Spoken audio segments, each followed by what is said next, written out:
नमस्कार, जी बिजनेस पर आपका स्वागत है। मैं हूं अनिल सिंघवी। एनएससी वायदा कारोबार की ट्रेडिंग के घंटे बढ़ाने की तैयारी में है और इसके लिए उसने सेबी को भेजा है प्रस्ताव। सेबी भी पहले से कह चुका है, परमिशन दे चुका है कि उसे ट्रेडिंग के घंटे बढ़ाने में कोई दिक्कत है नहीं, लेकिन इसका फायदा क्या होगा, कितना होगा और ये ट्रेडिंग के जो घंटे बढ़ाए जाएंगे ये किस तरह से किए जाएंगे।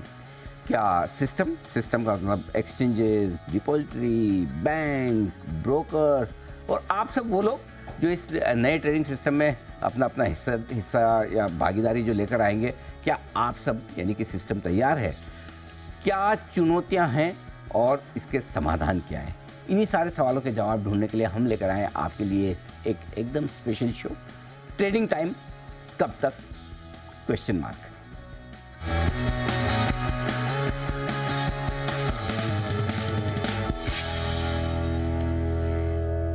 और ट्रेडिंग टाइम बढ़ाने को लेकर पूरा 360 डिग्री पर्सपेक्टिव यानी कि अलग अलग तरह के व्यूज़ आपके सामने आने चाहिए। इसलिए हमने आज एक बहुत ही इंटरेस्टिंग पैनल बनाया है जहां एक दिग्गज ब्रोकरेज हाउस से, एचडीएफसी सिक्योरिटीज से उनके एमडी और सीईओ धीरज रैली साहब हैं हमारे साथ।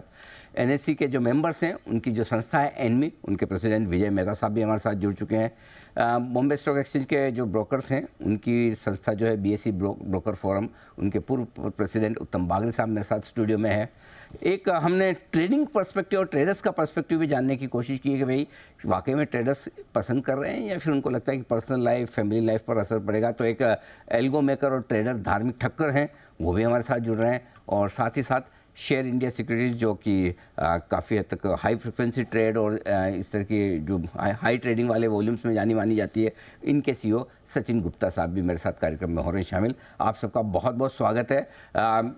बड़ी चर्चाएं चल रही हैं और ऐसा लग रहा है कि अब हम उस फाइनल स्टेज की तरफ बढ़ रहे हैं जब कभी भी ये निर्णय आ सकता है कि हाँ जी, ट्रेडिंग के टाइम बढ़ गए। धीरज अली साहब, शुरुआत आपसे करना चाहता हूँ।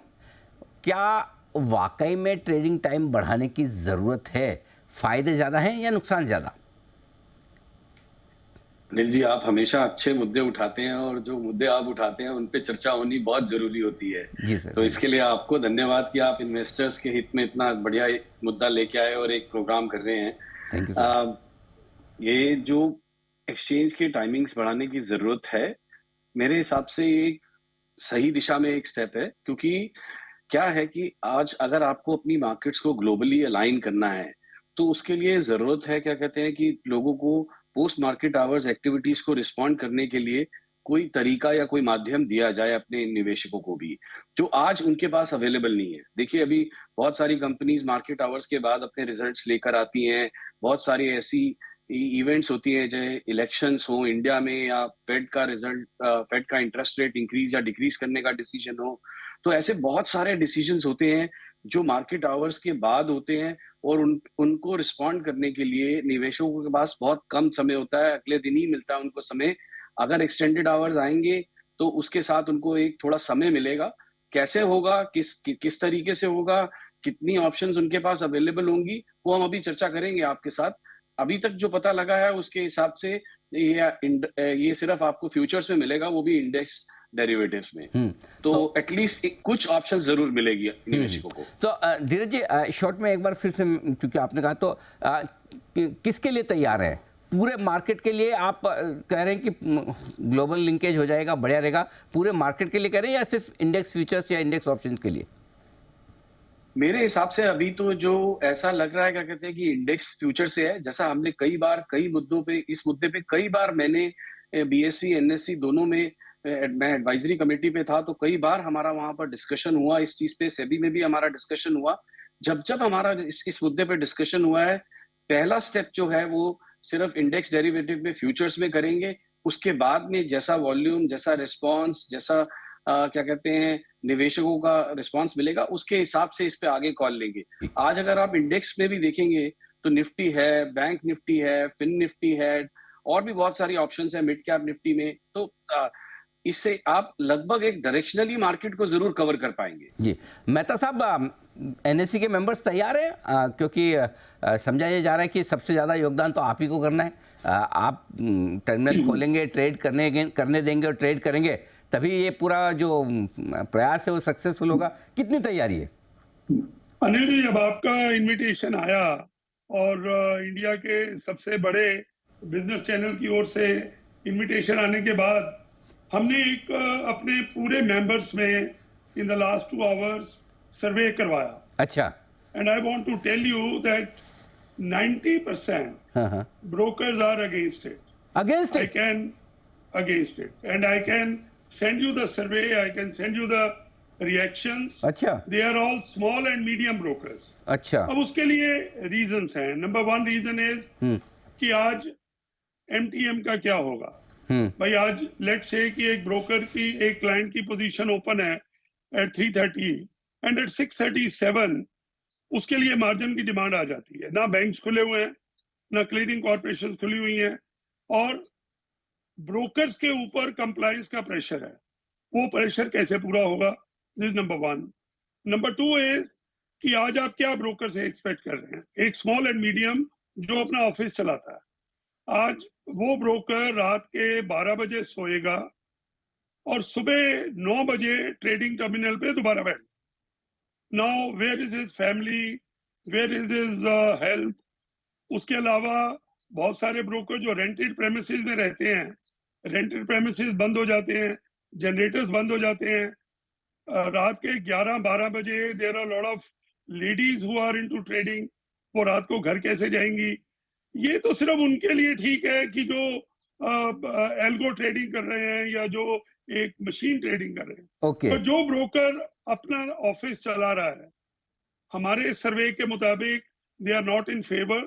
और ये वाली जो हमारी फाइंडिंग है, it is exactly the same as it was done in 2018. 2018 में भी यही टॉपिक आया था और 21 सितंबर 2018 को हमने सेबी को राइटिंग में दिया है कि जितने भी ब्रोकर्स थे, उस समय भी हमने एक सर्वे किया था और उस समय भी majority of the brokers were against it. Okay, ठीक बात अब है। आप ये देखिए कि इससे हमें एडवांटेज क्या है. आज सेबी बोल रही है, सेबी का खुद का रिसर्च है which says that more than 90% of the clients are losing money in future in options. Now if you extend the hours, what's going to happen? वही वाले clients हैं, वही ज्यादा ट्रेडिंग करेंगे. और ट्रेडिंग का रिकॉर्ड अगर आप देखें तो मार्केट खुलने के पहले 2 घंटे और मार्केट खुलने के लास्ट के 2 घंटे, उन्हीं में सबसे ज्यादा वॉल्यूम होता है. करेक्ट। कल आज आप सिर्फ स्टार्ट कर रहे हैं with the index future, but अगर ये एक स्टाइल आगे प्रोलॉन्ग करता है तो यही चीज ऑप्शन पे आएगी, यही चीज धीरे धीरे स्टॉक ऑप्शन पे आनी शुरू हो जाएगी. जी। I think it is not अच्छा, एक्सेप्टेबल. वो तो आप बिल्कुल परफेक्ट कह रहे हैं कि एक बार शुरुआत चलो इंडेक्स से कर दो, पहले फ्यूचर, फिर ऑप्शन, फिर स्टॉक, फिर सब कुछ, फिर कैश हाँ, मार्केट. कभी उंगली पकड़ने देंगे तो फिर हाँ, बिल्कुल ठीक बात है. बस. हाँ, अच्छा, जरा आपने, मैंने NSE के मेंबर्स की तो राय सुनी, जरा BSE के मेंबर्स की भी राय सुनी जाए. उत्तम बागड़ी साहब मेरे साथ है स्टूडियो में. उत्तम जी, आपका क्या मानना है? क्या वाकई में एक जो बड़ा इंटरेस्टिंग पॉइंट मेहता साहब ने कहा कि अगर 90% लोग पैसा तोड़ रहे हैं और आप घंटे बढ़ाएंगे तो क्या 100%? ये एनालॉजी तो नहीं होगी सर. फाइनली जैसे कि आपने शुरू में कहा था, हर चीज़ फायदा नुकसान है, कॉस्ट बेनिफिट एनालिसिस. राइट. क्या ब्रोकर के लिए अच्छा है, क्या क्लाइंट के लिए अच्छा है, उससे ज़्यादा इंपॉर्टेंट क्या देश के लिए अच्छा है. इफ यदि ये चीज़ करने में देश का भला होता है, इंडियन कैपिटल मार्केट का भला होता है, तो हम करेंगे. ब्रोकर्स को 2 शिफ्ट चारी पड़ाई तो चलाएंगे, हम तकलीफ पाएंगे, वर्क फ्रॉम होम करेंगे, will find a way. But सवाल ये कि does it overall in the scheme of things of India, क्या इसका कोई सेंस बनता है? यदि मैं फायदे जो फायदे गिनाने जाऊं तो पूरे दुनिया में लंबे ट्रेडिंग आज है तो हमें भी होने चाहिए, ये सब कहेंगे उसकी. और ब्रोकर इंफ्रास्ट्रक्चर तो तैयार है जी, ठीक है. Specially online traders, large trader, उनको दिक्कत नहीं. एल्गो वालों को क्या, उनका एल्गो चलता रहेगा, उसमें तकलीफ नहीं आएगी. शायद दूसरे मार्केट के ट्रेडर्स अट्रैक्ट होंगे. नॉन ह्यूमन ट्रेडिंग का तो फर्क पड़ना नहीं है. तो ये तो सीधे सीधे फायदे दिख रहे हैं. मशीन वालों को कोई फर्क नहीं पड़ेगा. अब नुकसान में सबसे बड़ा खतरा जो हमको लगता है, प्राइस डिस्कवरी. एक मार्केट की इज्जत होती है प्राइस डिस्कवरी, वो वही उसकी जान है. करेक्ट. शाम यदि आप मार्केट टाइम एक्सटेंड करते हो तो वहाँ पे पार्टिसिपेशन कम होगा. It is a fair assumption. गलत सौदे हो सकते हैं, फैट फिंगर हो सकता है, मैनिपुलेशन हो सकता है. पता चला आपको सौदा लगे गए, सुबह तक है आपके सारे स्टॉप लॉस ट्रिगर हो गए, भाव वापस आ गया. So how will we ensure participation time zone? यदि सबको फोर्स करेंगे पार्टिसिपेट करने का तो फिर नई माया शुरू हो जाएगी। तो ये एक्चुअली ये इन सवालों का जवाब सब जिनको कराना होता है बोलते बेनिफिट ही बेनिफिट है, जिनको नहीं कराना होता नुकसान ही नुकसान है। दोनों चीज का बैलेंस इज आप बताओ ना सर, आपका इरादा क्या है ये बताओ आप। अब मैं एक अपने देश में एग्जांपल लेंगे कमोडिटी मार्केट का, वो तो खूब चला है खुला। भाई क्या है पार्टिसिपेशन, उसका नंबर ऑफ एक्टिव यूसीसी तो देखिए, ठीक है। अब आप बोलते हैं फॉरेन इन्वेस्टर्स अट्रैक्ट होंगे, आपके लिए पूरा गिफ्ट सिटी खोल रखा है 24 घंटे के लिए, तो उनके लिए प्रॉब्लम नहीं है। तो ये एक्सटेंडेड ट्रेड आज is only for Indian investors who want to hedge supposedly, कि ये इंडियन इन्वेस्टर्स है जिनको शाम को अपना पोजीशन हेज करना है, उनके लिए। भाई इन्वेस्टर का मतलब क्या होता है, ठीक है, जो म्यूचुअल फंड में इन्वेस्ट किया, जिसने डिलीवरी लिया, वो लेके बैठा है, उसको फर्क नहीं पड़ता। तो ये है ट्रेडर्स के लिए सबसे बड़ा फायदा। जिसको हेज करना है इन्वेस्टर को, वो 3:30 बजे कर ले, कौन सा जरूरी है कि रात को 8-9 बजे करना है उसको हेज। एक पॉइंट ही इकलौता है जो इसके फेवर में है, वो है रिस्क मैनेजमेंट। कोई भी सौदा लगा के जाता है, डेल्टा ट्रेडिंग करता है, कुछ भी करता है, या ब्रोकर का रिस्क मैनेजमेंट है, सबसे बड़ा खतरा आ जाता है गैप अप गैप डाउन। जैसे आप एक्सटेंड करते जाओगे गैप अप गैप डाउन उतना खत्म हो जाएगा। ये है द सिंगल मोस्ट बिगेस्ट फायदा ऑफ करेक्ट। एंड ये फायदा बुरा नहीं है, पर पूरा सवाल ये है कि what is the cost benefit. इसका सवाल बहुत पेचीदा है, एंड जिससे पूछो वो gap down gap up gap down opening का फायदा नुकसान किसको है? ट्रेडर्स को है, इन्वेस्टर्स के लिए कम है। हाँ, ये बेसिकली ट्रेडर्स की बात है, तो ये ट्रेडर्स की बात ही नहीं हो रही। ये ट्रेडर्स के लिए किया जाता है। जरा एक ट्रेडर भी है हमारे साथ में, धार्मिक ठक्कर साहब हैं, जो एल्गो मेकर्स भी हैं, ट्रेडिंग भी करते हैं। धार्मिक जी, जितना समय आपको दिया जाता है काफ़ी है या और चाहिए सर? नहीं सर, ऑलरेडी बहुत है। अरे क्या बात कर रहे हैं, आप ही के लिए तो किया जा रहा है। नहीं सर, वो ऐसा लग रहा है, एक्चुअली वो इन्वेस्टर्स के लिए किया जा रहा है। जैसे उत्तम जी ने कहा कि इन्वेस्टर्स है उनके लिए गिफ्ट सिटी खोल दिया गया है, तो वो गिफ्ट सिटी से कर सकता है, बट वहाँ पे रिटेल पार्टिसिपेंट को एंट्री नहीं है। तो उनको रिटेल से कुछ भी खरीदना है या बेचना होगा तो उनको एनएससी के अंदर या बीएससी के अंदर जाके ही करना एक ही ऑप्शन है। तो इंडिया के यहाँ से अगर उनको कुछ भी स्टॉक्स उठाना है तो उसके लिए वो एक्सटेंड आवर्स बढ़ा रहे हैं। फाइनेंस मिनिस्ट्री और उनका ये कहना है गवर्नमेंट का कि अगर हमें एफआईआई एफपीआई का पैसा चाहिए, जो कि ज्यादातर मतलब अमेरिकन कंट्रीज में से या मॉरिशस में से, उनका छोड़िए, आप तो अपना बताइए, आपको फायदा है कि नुकसान है? अगर नुकसान है तो क्यों? अभी जैसे इन्होंने कहा कि आपको डेल्टा वाले जो ट्रेडर है, डेल्टा ट्रेडर को जो पैसा मिलता है वो एडजस्टमेंट का टाइम मिल जाएगा। एक्चुअली डेल्टा ट्रेडर को पैसा इस बात का मिलता है कि ओवरनाइट जो पोजीशंस कैरी करता है उसका अभी मतलब टाइम का उनको टेंशन है लोगों को, ट्रेडर्स को, तो उसका प्रीमियम हमें ज्यादा मिलता है। अगर वो टाइम ही ज्यादा हो गया तो प्रीमियम सारे ऑप्शंस के और कम हो जाएंगे। जो डेल्टा ट्रेडर है उनका ऑलरेडी वो बहुत कम पैसा मिलता है, उसमें 1-1.5% 2% हार्डली मिलता है, वो और कम होके फिर खत्म ही हो जाएगा मतलब वो बिजनेस। फिर बैंक इंटरेस्ट पे तो कौन करेगा ये काम? करेक्ट, ठीक बात है। सचिन गुप्ता साहब भी हैं हमारे साथ, शेयर इंडिया सिक्योरिटीज़ के सीईओ।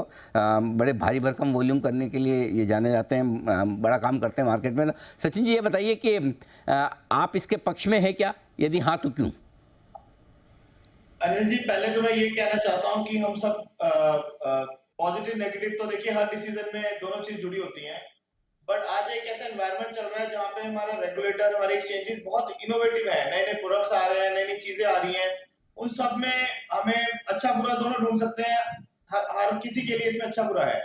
मैं इसके पॉजिटिव में ज्यादा बोलूंगा सर। क्या है कि बहुत सारे लोग ऐसे हैं जो ओवरनाइट पोजीशन अपने घर लेके जाते हैं और 3:30 बजे मार्केट बंद होने के बाद वो हैंडीकैप में, अगर कोई यूएस मार्केट में या अपनी लोकल मार्केट में बड़ी न्यूज आ गई, उनके पास कोई भी हेजिंग का या एग्जिट करने का तरीका नहीं। फॉर एग्जाम्पल, सर्जिकल स्ट्राइक हुआ, अगर वो न्यूज सर रात को आई होती तो अगले दिन इतना बड़ा गैप डाउन होता कि बहुत बड़ा लॉस लोगों को हो सकता था। तो एक तो हमारे को एक्सटेंडेड टाइम से हेल्प मिल जाती है उन ट्रेडर्स को जो ओवरनाइट पोजीशन ले जाते हैं, उनकी रिस्क मैनेजमेंट बेटर होती है। दूसरा सर, जैसे हम सब सुनते हैं कि रिटेल इन्वेस्टर बढ़ रहा है देश में और पार्टिसिपेशन बढ़ रहा है, और रिटेल इन्वेस्टर के साथ बहुत सारे लोग ऐसे हैं जो कि शाम को 6 बजे तक अपनी जॉब पे रहते हैं, अपना काम करते हैं और मार्केट में ज्यादा ध्यान नहीं दे पाते।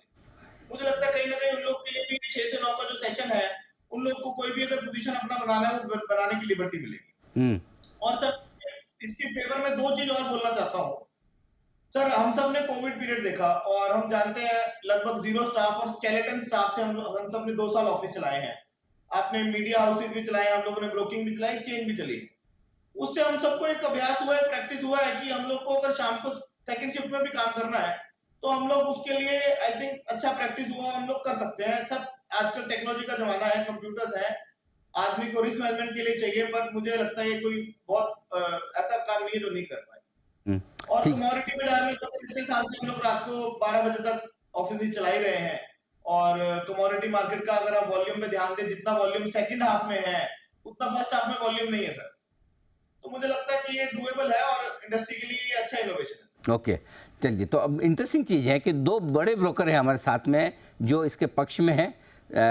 दो एक्सचेंजेस के प्रतिनिधि, एक्सचेंजेस का नहीं बोलूँगा, मेंबर्स के प्रतिनिधि BSE और NSE के, वो इसके पक्ष में नहीं है। धीरज जी, वापस से आपके पास आता हूँ। इनके तो सर्वे कुछ अलग बता रहे हैं इसका कि 90% ब्रोकर जो छोटे खास तौर से हैं, तो ये तो फिर कहीं ऐसा तो नहीं कि ये सारा काम आपके लिए हो रहा है कि बड़े बड़े ब्रोकर्स हैं उनको फ़ायदा हो, आपके पास सिस्टम है, प्रोसेस है, टेक्नोलॉजी है, लोग हैं और आप इसको आराम से मैनेज कर सकते हैं, इसलिए आपके लिए फ़ायदा है। बाकी न ट्रेडर चाहता है न छोटे ब्रोकर चाहते, तो फिर करना क्यों है? और इन्वेस्टर्स के लिए कोई खास फ़ायदा दिखता नहीं है। फ़ायदा होगा तो सिर्फ ट्रेडर्स को। अनिल जी, उत्तम जी ने और जो विजय जी ने मुद्दे उठाए वो बहुत जेन्युइन मुद्दे हैं, उन पर चर्चा ज़रूर होनी चाहिए। और मैं उत्तम जी के साथ कई बार इस सब्जेक्ट पे बात कर चुका हूं। हम दोनों साथ काफी सारी फोरम्स में मिलते हैं, बैठते हैं, बात करते हैं जी। तो ये सारे सवाल जरूर डिस्कस जरूर होने चाहिए। ऐसा नहीं है कि एक्सचेंजेस या सेबी किसी पर्टिकुलर लार्ज या स्मॉल ब्रोकर को हर्ट करना चाहते हैं या फेवर करना चाहते हैं।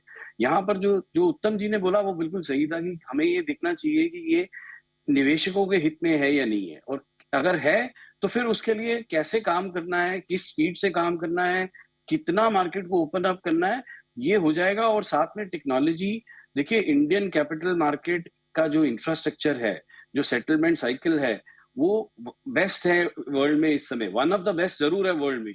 तो मेरे हिसाब से ऐसा है कि इसको अगर अपनी मार्केट्स को हमको अलाइन करना है अगर वर्ल्ड के साथ, और उनको एक अपॉर्चुनिटी देनी है, तो एक एक्सपेरिमेंट और एक ये 3 घंटे का जो एक्सटेंशन की बात हो रही है 6 से 9 बजे तक, that too in index futures, ये करना चाहिए। और इससे आपको ये फायदा होगा। धीरज जी, ये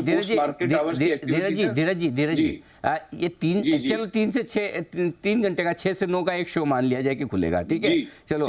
लेकिन उसी पर रुक जाएंगे, इसकी क्या गारंटी है? एक बार ये टेस्ट करने के बाद चलो अब 11:55 तक करते हैं, चलो अब कैश में करते हैं, अब पूरे मार्केट खोलते हैं। फिर अगर आप देखिए वर्ल्ड वाइड भी कैश में आपको मार्केट्स 22.5 आवर्स के लिए नहीं अवेलेबल होती हैं। जो आज भी मार्केट्स अवेलेबल है यूएस में भी, वो भी सिर्फ क्या कहते हैं, आपको ये एक फ्यूचर्स में ही आपको अपॉर्चुनिटी मिलती है। आपको कैश मार्केट कोई भी 23-22 आवर्स के लिए ओपन नहीं होती है। तो मुझे ऐसा नहीं लगता क्या कहते हैं कि कैश में इतनी जरूरत पड़ेगी या इसमें ऑप्शंस में और अपॉर्चुनिटीज आएंगी। ये सिर्फ हेजिंग के लिए एक ऑप्शन दी जा रही है, और इस साइकिल को हम मर्ज कर रहे हैं अगले दिन की साइकिल से। तो जैसे 6 बजे से 9 बजे तक का जो सेटलमेंट होगा वो नेक्स्ट साइकिल के साथ इंक्लूड करके होगा। तो उसमें इतनी कोई टेक्नोलॉजी वाइज कोई बहुत ज्यादा दिक्कतें आएंगी नहीं। इसमें थोड़ा सा कोई भी जब चेंज आता है अनिल जी, उसमें कुछ टीडिंग इश्यूज होते हैं, कुछ क्या कहते हैं नई डिस्कवरीज होती हैं, वो होगा। हम इसको क्या कहते हैं साथ लेके चलेंगे। मुझे नहीं लगता इनिशियली कोई बहुत ज्यादा वॉल्यूम भी आएगा इसमें। इसमें थोड़ा समय लगेगा इसको पिक होने में। हो सकता है कि कुछ बड़ी बड़ी इवेंट्स जब होंगी तब हमें वॉल्यूम देखने को मिलेंगे। जैसे हम दिवाली में, आपको मैं एक एग्जांपल देता हूँ, दिवाली में 1 घंटे का सेशन करते हैं और आप देखो एक अच्छा वॉल्यूम आता है दिवाली में भी। अब वो एक सिंबॉलिक है, लेकिन फिर भी उसमें वॉल्यूम आता है दिवाली में। और इसी तरीके से इसमें over a period of time कुछ वॉल्यूम आना शुरू होगा, और मार्केट कुछ निवेशकों के लिए ये फायदेमंद ही रहेगा। और जो ब्रोकर्स के जो कंस्ट्रेंट्स हैं वो भी मेरे को लगता है क्या कहते हैं, वो भी एक तरीका निकाल लेंगे, घर से काम हो जाएगा। जैसे वर्क फ्रॉम होम का एक्सपेरिमेंट हो गया है, वो तो जब आके पड़ेगी सर पे, तो वो तो हम लोग तो क्या है, बड़े एडजस्ट करने वाले लोग हैं। नेचर ही हमारा ऐसा है कि पहले 9:55 पे खुलता था तो भी ज़्यादा लगता था। एक ज़माने में 12 बजे रिंग खुलती थी, अब 9 बजे हो गया, तो एडजस्ट तो हम कर ही लेंगे। लेकिन एडजस्ट कितना, एक बात बोलूंगा अनिल जी आपको, आधा हिंदुस्तान 6 से 8 बजे के बीच में रास्ते में होता है। करेक्ट, ये भी आप ध्यान रखिए। बिल्कुल ठीक बात है। मोबाइल फोन होगा और मोबाइल फोन का यूज करेंगे। बिल्कुल। अच्छा धीरज जी, सॉरी उत्तम जी, हर रोज एक्सपायरी से हर घंटे की ट्रेडिंग में जा रहे हैं हम, हमारा डायरेक्शन ठीक है कि जिधर जा रहे हैं वो सही तो जा रहे हैं हम? सर कॉस्ट बेनिफिट नहीं बैठता। हाँ, प्राइमा फेसी कॉस्ट बेनिफिट तो ब्रोकर के लिए नहीं बैठता। नहीं देश के लिए। देश के लिए आप समझिए, आज T+1 से T+0 की आप बात कर रहे हैं ना, वो वाली बात हो गई। पर ठीक है भैया, जिसको माल बेचा मुझे अभी का भी ये पैसा चाहिए, ऐसे कितने लोगों को जरूरत है? हार्डली। ठीक है, अभी मैंने पेमेंट किया, मुझे आज का आज माल चाहिए, कितने लोगों को जरूरत है? इसलिए उसका ओवरऑल कॉस्ट बेनिफिट कैसे बैठेगा, इट्स अ क्वेश्चन। यदि आपने ऑर्डर बुक स्प्लिट कर दिया, खैर टॉपिक चेंज हो गया है, लेकिन यदि ऑर्डर बुक स्प्लिट कर दिया, वो भी देश के हित में नहीं है। इस पे आई थिंक, और अभी तो बहुत छोटी सी आइडिया है, उसको अभी तक इम्प्लीमेंट किया नहीं है। तो टाइम नहीं। मेहता साहब, मतलब आपके हिसाब से बहुत सारे मुद्दे अभी डिस्कस करके फाइनल करने बाकी है और इंफ्रास्ट्रक्चर बनना बाकी है, उससे पहले कि हम पूछ जाए। देखो, दो तरीके हैं, एक तो ये कि डिसाइड कर लिया आप चलो लग जाओ, सब अपने आप एडजस्ट करके कुछ ना कुछ कर ही लोगे, और दूसरा ये कि नहीं, पूरी तैयारी होके करें। इस वक्त हमारी सिचुएशन क्या है? अनिल जी, मैं पहले आपकी बात का जवाब देने से पहले जिन लोगों ने इसकी फेवर में आर्गुमेंट दिया है, उनका ये कहना है कि एक तो जो कंपनी रिजल्ट्स हैं वो जो आते हैं उनके ऊपर we can adjust our positions. Correct. ये बड़ा माइनर सा आर्गुमेंट है। कंपनी रिजल्ट पहले 15 साल 20 साल से आ रहे हैं। कंपनी रिजल्ट्स को बोला जा सकता है कि आप 3.5 से पहले रिजल्ट दे दीजिए। राइट। दूसरा, अगर कोई बैड न्यूज आती है तो उसको क्या करेंगे? इस तरीके की न्यूज जो है वो मेरे ख्याल में पूरे साल में 10 दिन आती होगी। आप जब 10 दिन की न्यूज आने वाली हो उस समय आप थोड़ी देर के लिए मार्केट अवर्स बढ़ा दीजिए। लेकिन ये जो न्यूज है ये रोज कहाँ पे आती है? और अगर आपने इंडेक्स फ्यूचर्स में हेजिंग कर भी ली तो जो कैश में डील कर रहा है वो क्या करेगा? वो तो अगले दिन सुबह ही करेगा। और जो लोग ऑप्शंस वगैरह में डील कर रहे हैं वो कब करेंगे? तो ये तो एक आर्गुमेंट्स हैं which is according to me are not maintainable. Now the second point which आप बोल रहे थे, मैंने पहले बोला था भाई, logistic wise also this kind of position is not tenable. आज आप देखिए आपके बैंक्स बंद हो जाएंगे, आज आप देखिए आपके सीसीज बंद हो जाएंगे, सभी ऑफिसेज बंद होंगे, तो कौन काम कर रहा है? जो कार में जा रहा है, अभी इन्होंने कहा कि 6 से 8 तक लोग ट्रांजिट में होते हैं, तो सभी के पास ड्राइवर तो नहीं है। वो ड्राइवर थोड़ी पीछे वाली सीट पे बैठ के वो सौदे कर रहे हैं और ड्राइवर आगे गाड़ी चला। मतलब हम लोग क्या आर्गुमेंट दे रहे हैं, मुझे ये समझ में नहीं आ रहा। मुझे लगता है कि we are becoming over enthusiastic. अभी आज की पोजीशन में ही इतनी कंप्लेंट्स हैं। आज देखिए फाइल शाम को कितने बजे अपलोड होती है। आज हमें अपने ऑफिस में 7-8 बजे तक तो वैसे ही बैठना पड़ता है, और रात को आपकी जो फैकल्टीज हैं वो सुस्त हो जाती हैं। आप कितने ट्रेडर रखेंगे? जो ट्रेडर आएगा वो अगर सुबह उसको काम करना है तो वो रात को पूरी रात काम नहीं कर सकता। I think it is a major which should be debated again, debated at a larger platform where brokers are invited, and वो वाले प्लेटफॉर्म पे मिल के अगर इंडस्ट्री का व्यू लिया जाए और जो एग्जिस्टिंग लॉजिस्टिक है उसको पहले इम्प्रूव किया जाए, जो रियल प्रॉब्लम्स हैं उनको अकाउंट फॉर किया जाए, फिर इसके बारे में एक बार दोबारा सोच सकते हैं।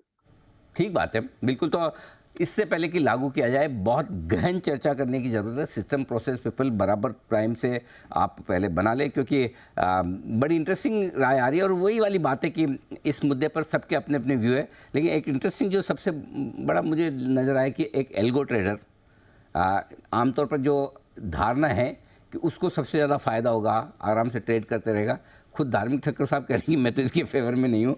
बाकी दोनों ब्रोकर्स एसोसिएशन के मेंबर भी शायद इसके फेवर में कम है, हाँ, लेकिन ब्रोकर्स ज़रूर इसके फेवर में है, कुछ न कुछ, स्पेशली बड़े ब्रोकर्स। तो चलिए देखते हैं कब डिसीजन होता है, किस तरह से होता है, कहाँ तक हम आगे बढ़ते हैं। क्या सिर्फ इंडेक्स फ्यूचर्स की ट्रेडिंग तक जाकर रुक जाएंगे, या फिर ये ऑप्शंस में भी फैलेगी, या फिर स्टॉक फ्यूचर्स, स्टॉक ऑप्शंस में, और उसके बाद कैश मार्केट में भी। शुरुआत है, अंत कहाँ होगा आपको हमें पता नहीं। चर्चा जारी रहेगी जब तक कि डिसीजन ना आ जाए, और जब आ जाएगा तब हम हमेशा की तरह अपने आप को एडजस्ट कर ही लेंगे, जो हमारी आदत है, फितरत है। बहुत बहुत धन्यवाद आप सबका इस खास चर्चा में अपना योगदान देने के लिए, अपने विचार रखने के लिए। और सब में मैं आप सब लोगों को एक बात के लिए अप्रिशिएट करना चाहता हूँ, तारीफ़ करना चाहता हूँ। आपने खुल के अपने दिल की बात रखी है, जो दिल में है वही आपने सबके सामने रखा। बहुत बहुत धन्यवाद, नमस्कार।